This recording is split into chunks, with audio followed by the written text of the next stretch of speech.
Sir ಈಗ ಸಿದ್ದರಾಮಯ್ಯ ಅವರು relax ಲೈಫಲ್ಲಿ ಇದ್ದಾರೆ ಅಂತ ಅನ್ಕೋತೀನಿ ಸರ್. ಏನು ದಿನಚರಿ ಹೆಂಗಿದೆ ಸರ್ ಅವ್ರದ್ದು? ಈಗ ಅವ್ರು ಹೆಚ್ಚು ತಮ್ಮ ಆರೋಗ್ಯದ ಕಡೆ ಗಮನ ಕೊಡ್ತಾ ಇದ್ದಾರೆ. ಸೊ ಬೆಳಗ್ಗೆ ಎದ್ದ ತಕ್ಷಣ ಅವರು ಒಬ್ಬರು ಜಿಮ್ ಟ್ರೈನರ್ನ ನೇಮಿಸಿದ್ದೀವಿ. ಸೊ ಅವ್ರು ಬಂದು ಸ್ವಲ್ಪ ಮಸಲ್ ಸ್ಟ್ರೆಂಥನಿಂಗ್ ಎಕ್ಸಸೈಸ್ ಅವ್ರಿಗೆ ಹೇಳ್ಕೊಡ್ತಾರೆ. ಅದಾದಮೇಲೆ ಟ್ರೆಡ್ಮಿಲ್ ಮಾಡ್ತಾರೆ. ಸೊ ಅದಾದಮೇಲೆ ಜನನೂ ಕೂಡ ಈಗ ಹೆಚ್ಚು ಇಡೀ ದಿವಸ ನೋಡ್ತಾ ಇಲ್ಲ. ಅವರು ಒಂದು ನಿಗದಿತ ಸಮಯ ಇಟ್ಕೊಂಡಿದ್ದಾರೆ.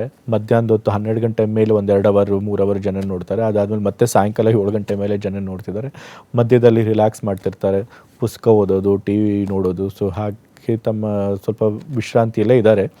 ಸ್ವಲ್ಪ ತಿಂಗಳ ಕಾಲ ಆ ರೀತಿ ರಿಲ್ಯಾಕ್ಸ್ ಆಗ್ತೀನಿ ಅಂತ ಹೇಳಿದ್ದಾರೆ. ಅದಾದಮೇಲೆ ಮತ್ತೆ ರಾಜ್ಯಾದ್ಯಂತ ಎಲ್ಲೆಲ್ಲಿ ಕರೀತಾರೆ ಜನರ ಸಂಘಟನೆಗೋಸ್ಕರ ಅದು ಓಡಾಡ್ತಾರೆ. ಸರ್ ಇತ್ತೀಚೆಗೆ ಒಂದು ಪೋಸ್ಟರ್ನಲ್ಲಿ ಸಿದ್ದರಾಮಯ್ಯ ಅವರ ಭಾವಚಿತ್ರವನ್ನು ಬಿಡಲಾಗಿತ್ತು ಅಂತ ಹೇಳಿ ಸಾಮಾಜಿಕ ಜಾಲತಾಣಗಳಲ್ಲಿ ಬಹಳ ದೊಡ್ಡ ಮಟ್ಟದ ಪ್ರಚಾರ ಆಯಿತು. ಸಿದ್ದರಾಮಯ್ಯ ಅವರು ಇಷ್ಟು ಬೇಗ ಅವರನ್ನ ಜನ ಮರ್ತು ಬಿಟ್ರಾ ಅನ್ನುವ ಮಟ್ಟಕ್ಕೆ ಮಾತಾಡ್ತಿದ್ದಾರೆ ಅಂತ. ಅಲ್ಲ, ಸಿದ್ದರಾಮಯ್ಯ ಅವರು ಬರೀ ಒಂದು ಪೋಸ್ಟರ್ ಅವ್ರು ಫೋಟೋ ಹಾಕಿದ ತಕ್ಷಣ ಅವ್ರ ಸ್ಥಾನ ಕಮ್ಮಿ ಆಗೋಯ್ತು ಅಂತ ಹೇಳೋದಕ್ಕೆ ಸಾಧ್ಯ ಇಲ್ಲ. ಯಾಕೆಂತಂದರೆ ಅವ್ರು ಅದಕ್ಕಿಂತ ಮೀರಿ ದೊಡ್ಡದಾಗಿ ಬೆಳೆದಿದ್ದಾರೆ.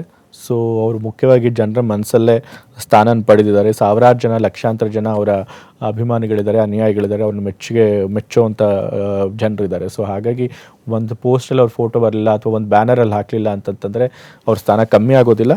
ಮತ್ತು ಅದಕ್ಕೆಲ್ಲ ಅವರು ತಲೆ ಕೆಡಿಸ್ಕೊಂಡಿರೋರೆಲ್ಲ ಯಾವತ್ತು. ಭೂತೋನ ಭವಿಷ್ಯತ್ ಅನ್ನೋ ರೀತಿಯಲ್ಲಿ ದಾವಣಗೆರೆಯಲ್ಲಿ ಸಿದ್ದರಾಮೋತ್ಸವ ಆಯಿತು. ಆ ನಂತರದಲ್ಲಿ ಯಡಿಯೂರಪ್ಪ ಅವರ ಅಭಿಮಾನೋತ್ಸವ ಆಯಿತು. ಈ ರೀತಿಯಲ್ಲಿ ಒಂದು ಮೇಲ್ಪಂಕ್ತಿ ಹಾಕಿಕೊಟ್ಟಂಥ ಸಿದ್ದರಾಮಯ್ಯವರ ರೀತಿಯಲ್ಲಿ ಜನ ಸೇರಿಸ್ಲಿಕ್ಕೆ ಸಾಧ್ಯವಾಗಲಿಲ್ಲ ಅಂತ, ಜನರ ಹಿಡಿದುಕೊಳ್ಳುವ ಶಕ್ತಿ ಹೇಗೆ ಗ್ರಹಿಸಿದ್ರು ಅವರು ಅಂತ? ಯಾವಾಗಲೂ ಪ್ರಾಮಾಣಿಕವಾಗಿ ಜನರ ಪರವಾಗಿ ದುಡಿದ್ರೆ, ಅದರೊಳಗೂ ಯಾರು ಜನರು ಸಮಾಜದಲ್ಲಿ ತುಂಬ ಕಷ್ಟಪಡ್ತಿರ್ತಾರೆ, ಶೋಷಣೆಗಳಿಗಾಗಿರ್ತಾರೆ, ದುರ್ಬಲರಾಗಿರ್ತಾರೆ, ಅಂಥವ್ರ ಪರವಾಗಿ ಪ್ರಾಮಾಣಿಕವಾಗಿ ಯಾರೇ ಕೆಲಸ ಮಾಡಿದ್ರು, ಅವ್ರ ಪರವಾಗಿ ದನಿಯಾಗಿ ಹೋರಾಟ ಮಾಡಿದ್ರೆ ಜನನೇ ಕೈ ಹಿಡಿತಾರೆ.